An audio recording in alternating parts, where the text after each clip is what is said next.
ہائے ایک بزرگ فرماتے ہیں میں بصرہ کے بازار سے گزر رہا تھا، میں نے دیکھا ایک جنازہ جا رہا ہے، 4 لوگ جنازے میں شریک ہیں، یہ 4 لوگ میت کو کندھا دے کے چلے جا رہے ہیں۔ میں نے دیکھ کر حیران رہ گیا، اتنا بڑا شہر ہے اور میت کو کندھا دینے والا کوئی نہیں ہے، جنازے میں شریک ہونے والا کوئی نہیں ہے، افسوس ان لوگوں پر۔ بزرگ کہتے ہیں، اللہ والے کہتے ہیں کہ میں اسی جنازے کے ساتھ شریک ہو گیا، قبرستان میں گئے،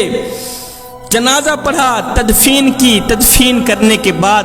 میں نے ان لوگوں سے پوچھا، میاں آخر کیا ماجرا ہے، لوگ جنازہ پڑھنے کیوں نہیں آئے، اس کو کندھا دینے کیوں نہیں آئے؟ ایک خاتون کی طرف اشارہ کرتے ہوئے لوگوں نے کہا کہ اس خاتون سے پوچھ لو۔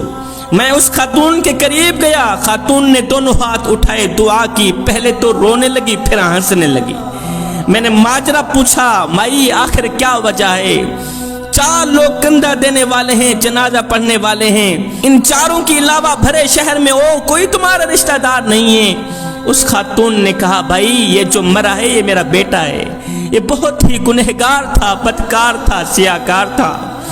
دنیا میں کوئی ایسا گناہ نہیں تھا جو اس نے نہ کیا ہو۔ 3 ماہ سے یہ لگاتار بیمار چلا آ رہا ہے،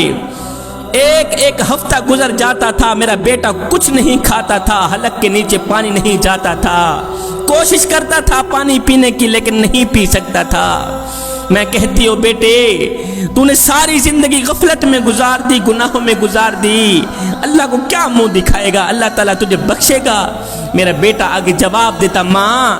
اللہ تعالیٰ اگر مجھے نہ بخشنے پہ آتا تو میرے پاس بیماری نہ بھیجتا، اللہ تعالیٰ نے میرے پاس بیماری بھیجی ہے تو میرے گناہوں کو جھاڑنے کے لیے، مجھے صاف کرنے کے لیے۔ اللہ کی رحمت بڑی ہے، میرے گناہ چھوٹے ہیں۔ ماں میرے گناہ اللہ کی رحمت سے بڑھ کر نہیں ہے، ماں میں اپنے گناہوں کو مالک کی رحمت سے کم سمجھتا ہوں،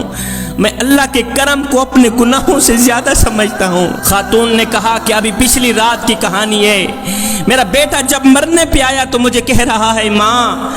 میں جب مر جاؤں میرے مرنے کے بعد کسی کو اطلاع نہ دینا، کوئی میرا جنازہ پڑھنے نہیں آئے گا، ہر بندہ خوشی منائے گا، اور میری ایک جو انگوٹھی ہے جس کے اوپر لا الہ الا اللہ محمد رسول اللہ لکھا ہوا ہے، مرنے کے بعد پہنا کر میری تدفین کرنا،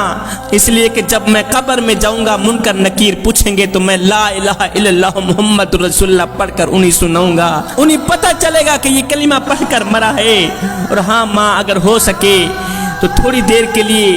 میری تدفین کے بعد میری قبر پر ٹھہری رہنا، رکی رہنا، میری بخشش کے لیے دعا کرنا، ہو سکتا ہے اللہ آپ کی دعاؤں کا صدقہ مجھے بخش دے۔ اس کے بعد میرے بیٹے کے لبوں پر تھا، میری توبہ میری توبہ میری توبہ، توبہ توبہ کرتے میرا گنہگار بیٹا فوت ہو گیا۔ بزرگ نے پوچھا، مائی آخر کیا ماجرا ہے، وجہ کیا ہے؟ پہلے تو روئی ہے پھر ہنسنے لگی ہے دعا کے دوران، وجہ کیا ہے؟ ماں نے کہا، روئی اس لیے ہوں کہ نوجوان بیٹا مر گیا ہے، اور ہنسی اس لیے ہوں کہ جب میں بیٹے کی مغفرت کے لیے دعا کر رہی تھی تو غیب سے آواز آئی، اے گنہگار کی ماں تیرا بیٹا دنیا کی نظروں کے سامنے تو گنہگار تھا مگر اللہ کی نظروں کے سامنے یہ نیکوکار تھا، تیرا بیٹا دنیا والوں کے سامنے تو مردود تھا مگر اللہ کی نظروں کے سامنے یہ محبوب تھا،